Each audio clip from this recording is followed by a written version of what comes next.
Di ba? Magpapahinga ka na. Relax ka na. After breadwinner, dapat bedwinner. Tama Pahinga yan. ka na lang. Pahinga ka naman. Batugan ka. Ang ganda ng mga mensahe Okay mo, na yun. Han. Ang ganda ng mensahe mo. Thank you for that inspiring. At para balikan ka sa mensahe mo. Ayan dyan si Dayan. Ayan. Ayan, kala mo tapos na, ha? Ayan, kala mo tapos na. Ayan, nahuli tuloy. Nahuli. Ang bilis. Pwede na Ang siya. bilis na. Nawala. Asan na? Huli ko na. Huli ko. Bilis, ha? Walang takas to. Mabilis ako tumakbo. Huli. Anong gusto mo? Anong gusto mo? Si Ate Dayan talaga ay sobrang laging Message nandyan lang. para kay Ate Red. Mami V! Mami V! Isang message lang. Kasi magki-Christmas naman, oh. Alam na si Mami V. Bilang si Ate Rach ay naging breadwinner sa inyong family. Ano gusto mong sabihin? Uy, baka makatay. Sample! Sample! Sample! Nagsasalita. Di ba, hindi ka namin nakikita. Ganito na Hindi ka lang. namin nakikita. Ganito na lang. Ganito na lang. Ganito na lang. Nakababayan mo. Puntahan natin yung isa mong kapatid. Kala mo, hindi kita mahahanap, ha? Ha, tago ka pa dyan, ha? Pinsa niya yan! Pinsan. Nagtago Ay, ka. nawala! Halika kayo rito.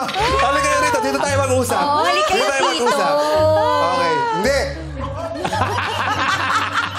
Alam mo yung parang ano? Yung parang na-raid. Na-raid sa ano?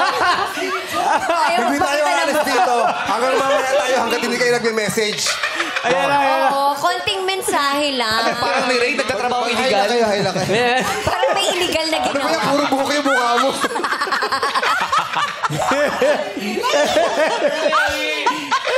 Parang ano? Ganito na. Para makapag-message kayo kahit nakatalikod. Tatanggapin namin. Kahit nakatalikod. Go, go. May masarap Anong gusto kaya mong sabihin pag kay Ate nag-message yung mga kapatid. Oh, sige. Ayan. Thank you lang. Thank you lang. Grabe ka. Grabe ka naman. Graduate ka, tapos thank you lang. Ano gusto mo sabihin? Christmas ngayon. Thank you, te. I love you. Oy, malaman na yun. Go lang. Oh, go. Thank you, te. Ayan. Thank you, te. Sa lahat. Nagtulong mo sa amin. Okay. Sino kausap nila dyan? Sino kausap nila pa? Bakit? May mga kaso ba kayo? Bakit nakatalikod? Hindi kami na, blurred natin yung mukha. Back to you guys.